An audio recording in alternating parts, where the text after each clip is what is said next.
your current piece in the Athletic, talking about you've been obviously covering it's the athletic part of the Athletic, I guess. The freaky athletes. I give you the floor on this, and who you think is the freakiest athlete available in the draft this year in 2020. Well, the freakiest athlete from that story was Isaac Sopoaga, and it was a crazy story which started out on basically in a bar with a couple of NFL guys, and they started talking about who had the best arm of anybody they'd ever seen, and it was this 330-pound defensive tackle who just retired, I guess, 7 or 8 years ago.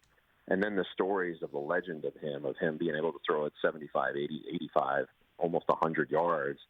And then I remember talking, I finally get him on the phone, and he's talking about what he had, that he still trains. And he was like, well, I didn't take lifting seriously until about 2008. I was like, wait a minute, at the combine, you did 42 reps on the bench.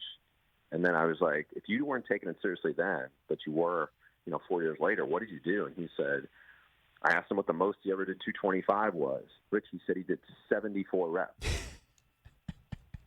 That is insane. That's like that would be the equivalent of somebody running like a 3.840 in Indy.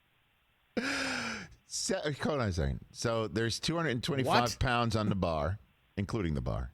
And he said he lifted it 74 times? Is that what he said? 74 times. He said he would have his Friday morning workouts with the Niners. He would get up.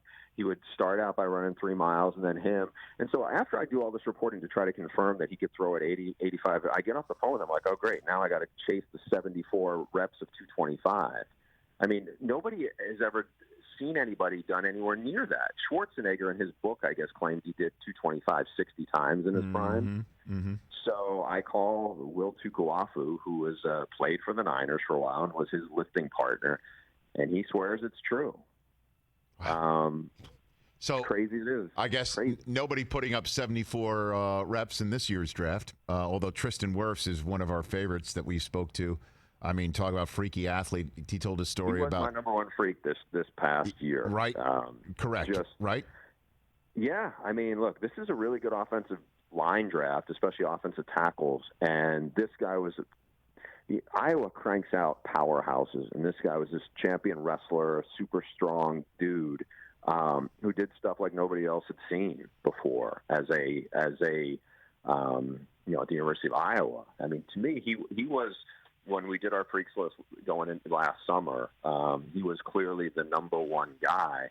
But just you're talking about the explosive power. I mean, the guy is 320 pounds, vertical jump at 35 plus inches, or more than that. He was telling us the story that the in high school that the girls' tennis team was they had their tennis court on the other side of a fence where he was practicing his, what was it, the discus or the shot? Yeah. It was the discus, and he would throw it so far that it would land in the tennis court, and he had to change his workouts to make sure that the girls weren't on the tennis court doing their practices when he was throwing the discus. I mean, that's because he's in a small town. He might have thrown it really from one end of this town to the other. And so the question is where does he go and who goes first? And so you'd name Wirfs that guy. And then there's Chase Young. I've never seen anybody this year. I know Michigan changed their entire offensive game plan to erase him, essentially, and, they got erased anyway. Penn State would let him loose, just wouldn't even block him, thinking that they'd use his speed against him, and he was too damn fast anyway. That kid's something else, man. That kid is something else. Just on him, and this isn't even a freakish thing, we did their game as a Friday night game at Northwestern. We knew they were going to crush Northwestern, but to see him, and obviously they've had great D linemen, the Bosa's come out of there in the last few years, but the thing that was different about him than those guys was the team fed off his energy from the moment they got on the field in warm-ups to the time when they're up 40 on Northwestern on the sideline. He's pretty much out of the game.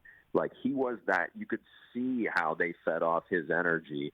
And I'm fascinated to see what he's going to do, because right when he got the 2-game suspension, I really thought he had a chance. I'm not saying he was going to overtake Burrow, because Burrow kept on playing better, but he was the most dominant defensive player we'd seen in college football, maybe going back to Sue. I mean, because Sue was just wrecked people at Nebraska that year. But what Chase Young did was just remarkable. And obviously they had a lot of talent around him. So some of the things you're talking about. It's pick your poison, and that's a lot of poison you're going to be gobbing down. So, I mean, I think he'll go to Pro Bowls for as long as he's in the NFL. Hey, you watched all the way to the end. Thanks for that. Watch more right here.